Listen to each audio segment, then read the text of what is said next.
Des métamorphoses, on pourrait dire qu'il y en a de plus en plus et en Iran, mais il ne s'agit pas de papillons, c'est plutôt de métamorphoses du cœur. Bonjour Clémence. Bonjour Anne-Laurence. Effectivement, je voulais vous parler de l'Iran. En Iran, on constate qu'il y a une véritable explosion du christianisme et c'est un vrai paradoxe parce que sur place, l'Église est vraiment menacée en quelque part. Beaucoup de chrétiens, de leaders chrétiens sont emprisonnés. Et un conférencier, Merad Fatih, a expliqué en 3 points très simples qu'est-ce qui serait à l'origine de l'explosion du christianisme. Alors le premier point, il s'agit de problèmes sociaux. On remarque par exemple l'augmentation du chômage, de la prostitution, et donc tout cela crée quelque part un désenchantement des Iraniens. Le deuxième point serait les prières ferventes, parce que ce conférencier est chrétien et donc il croit dans la puissance de la prière.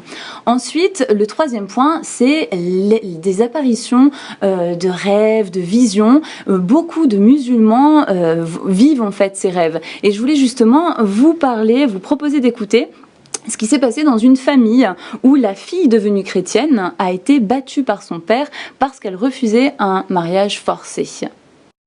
I heard the story of a daughter who came to Christ, a student. J'ai entendu l'histoire d'une jeune fille qui est venue à Christ en tant qu'étudiant. First, he was not taken seriously by her family. Et d'abord, elle n'a pas été prise au sérieux par sa famille.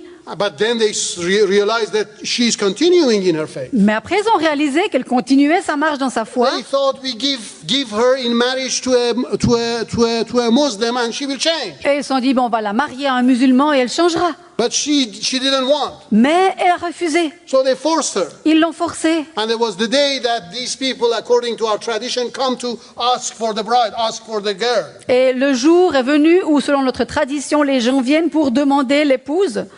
And before the father and the family, she said, "No, I cannot marry you." Et devant le père et toute la famille, elle a dit non, je ne peux pas vous And marier. it was so bad, for her father. Il se sentait tellement mal pour son père. So it was like his reputation got damaged. Bien sûr qu'elle salissait sa réputation. So when the person who had come for this girl went. Donc, quand les gens qui étaient venus pour prendre cette épouse sont repartis, the dad was so angry he took out his belt. Le père était tellement en colère qu'il a pris sa ceinture. And he started beating the girl. Et il a commencé à battre sa fille. I said, I will kill you if you don't change your religion, if you don't come back to Islam. Il a dit, si tu changes pas ta religion et tu ne reviens pas à l'islam, je te tuerai. And as he was beating up the girl, et alors qu'il battait sa fille, suddenly he fell down. Tout d'un coup, il est tombé, il s'est écroulé. He got sick.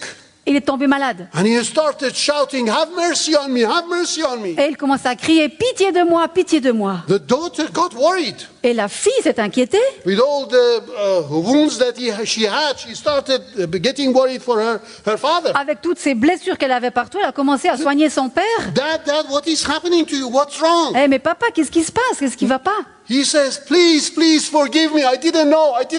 Et il disait, mais s'il te plaît, pardonne-moi. Je ne savais pas. Oh, why? What is happening to you? Mais quoi? Qu'est-ce qui t'arrive? He said that I see Jesus standing behind you. Et il a dit, mais je vois Jésus debout derrière toi. And as I was beating you, I realized that I was beating Jesus. Et alors que je te tapais, je voyais que je fouettais Jésus.